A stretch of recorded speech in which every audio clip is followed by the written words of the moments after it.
Bapak Ibu saudara-saudara yang dikasihi Tuhan, selamat pagi, shalom. Kita semua akan melangkah di perjalanan usbu yang baru dalam berbagai usaha dan kerja. Kita semua butuh sandaran, kita butuh pedoman.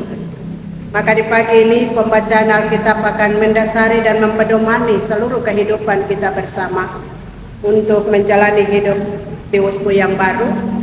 Dari kitab Yakobus pasal 3 ayat 13 sampai ayat yang ke-18. Sebelum kita membaca dan mendengarkan kebenaran firman, mari kita berdoa. Ya Bapa, di dalam Yesus firman yang hidup, di pagi ini kami rindu mendengarkan suara. Kami mohon biarlah Roh Kudus menguasai seluruh hati dan pikiran kami. Jangan ada suara-suara lain yang menguasai seluruh hati dan pikiran kami. Hanya suara Tuhan yang terjadi bagi kami. Supaya firman yang hendak kami baca dapat menjadi pedoman hidup bagi kami untuk melangkah di usbu yang baru. Di dalam nama Yesus firman yang hidup kami berdoa. Amin. Ibu bapak dan saudara-saudaraku yang dikasihi dan diberkati Tuhan, pembacaan kita Yakobus pasal 3 ayat 13 sampai 18 dengan judul hikmat yang dari atas. Siapakah di antara kamu yang bijak dan berbudi? Baiklah ia dengan cara hidup yang baik menyatakan perbuatannya oleh hikmat yang lahir dari kelemah lembutan. Jika kamu menaruh perasaan iri hati dan kamu mementingkan diri sendiri, janganlah kamu memegahkan diri dan janganlah berdusta melawan kebenaran. Itu bukanlah hikmat yang datang dari atas tetapi dari dunia, dari nafsu manusia, dari setan-setan. Sebab di mana ada iri hati dan mementingkan diri sendiri, di situ ada kekacauan dan segala macam perbuatan jahat. Tetapi hikmat yang dari atas adalah pertama-tama murni, selanjutnya pendamai, peramah, penurut, penuh belas kasihan, dan buah-buah yang baik, tidak memihak dan tidak munafik. Dan buah yang terdiri dari kebenaran ditaburkan dalam damai untuk mereka yang mengadakan damai. Demikian pembacaan Alkitab. Ibu bapak dan saudara-saudara yang dikasihi, kita berada di dalam dunia yang keras. Maka untuk menjalani hidup di dunia yang keras kita butuh hikmat. Dan hikmat yang kita butuhkan adalah hikmat yang berasal dari Allah. Supaya kita bisa melihat mana yang baik dan mana yang tidak baik untuk menata kehidupan kita untuk berada di jalan. Tapi kalau ketemu butuh hikmat dari dunia, maka kita tidak akan melihat mana yang baik dan mana yang tidak baik. Yang ada pada kita selalu yang tidak baik, maka kita tidak akan menemukan hidup yang baik di dalam Tuhan.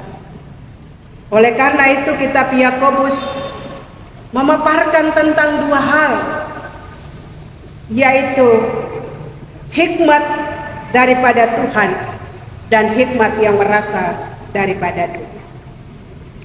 Hikmat yang berasal dari Allah dalam bacaan mengingatkan bahwa orang yang memiliki hikmat daripada Allah adalah orang yang tidak iri hati,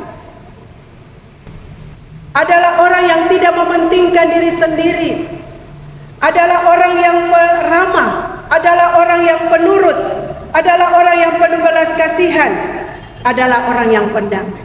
Itu yang dimiliki oleh manusia yang memiliki hikmat daripada Allah. Dia tidak pernah menjadi orang yang pemarah. Dia tidak akan pernah menjadi orang yang pendusta.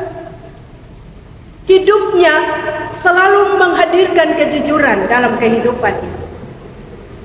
Dan hidupnya selalu rendah hati dan tidak pernah marah ketika dia berhadapan dengan situasi-situasi. Ada orang yang tidak suka, ada orang yang tidak mau melihat dia punya kebaikan.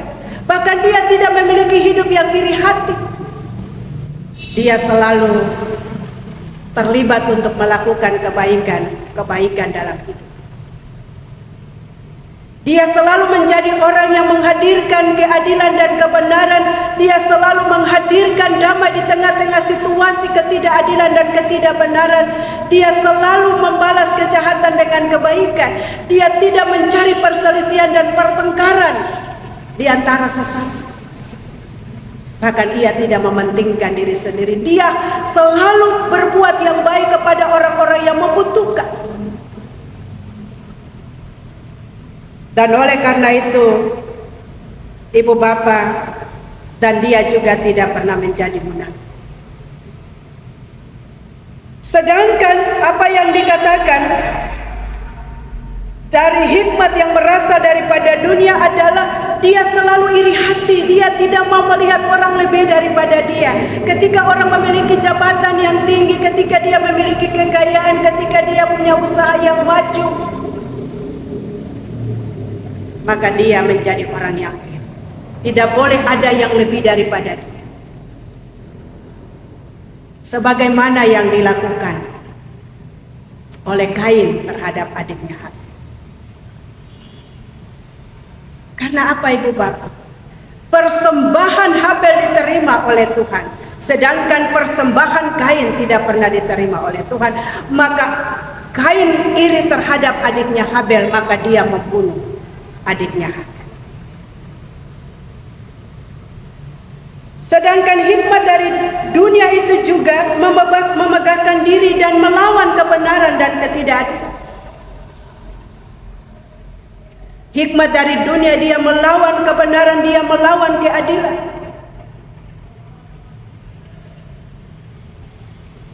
Dan oleh karena itu ibu bapak yang dikasihi, orang-orang yang seperti itu adalah orang-orang yang sombong.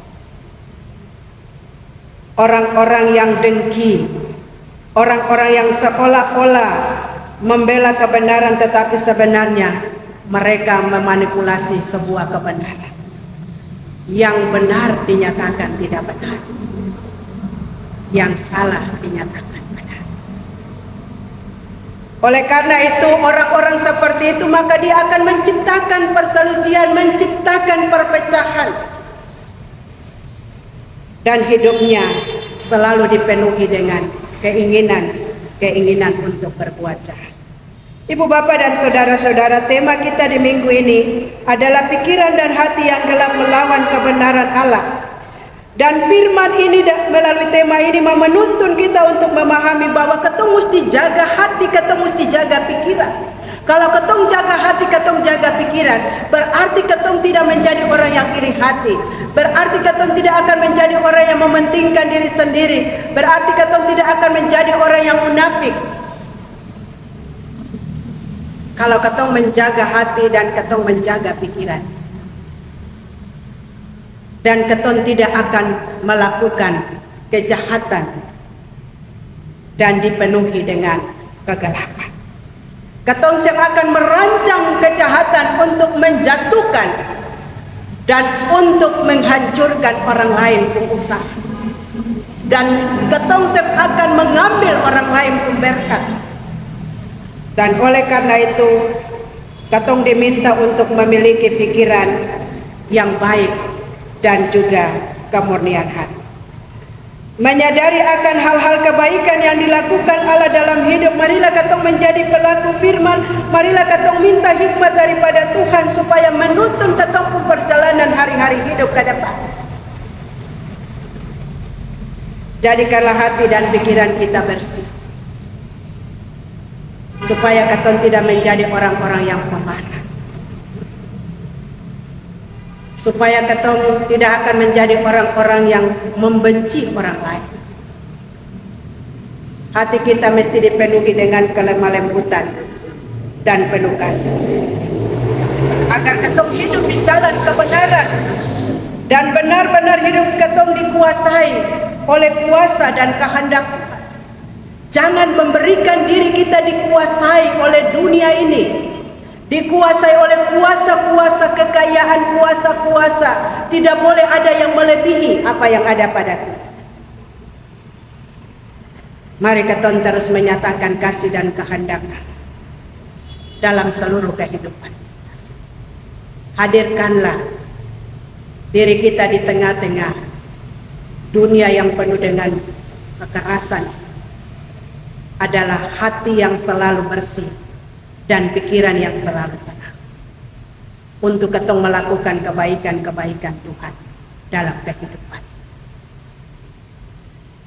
Sebagai orang-orang yang percaya, marilah ketong memenuhi hati dan pikiran kita dengan hikmat,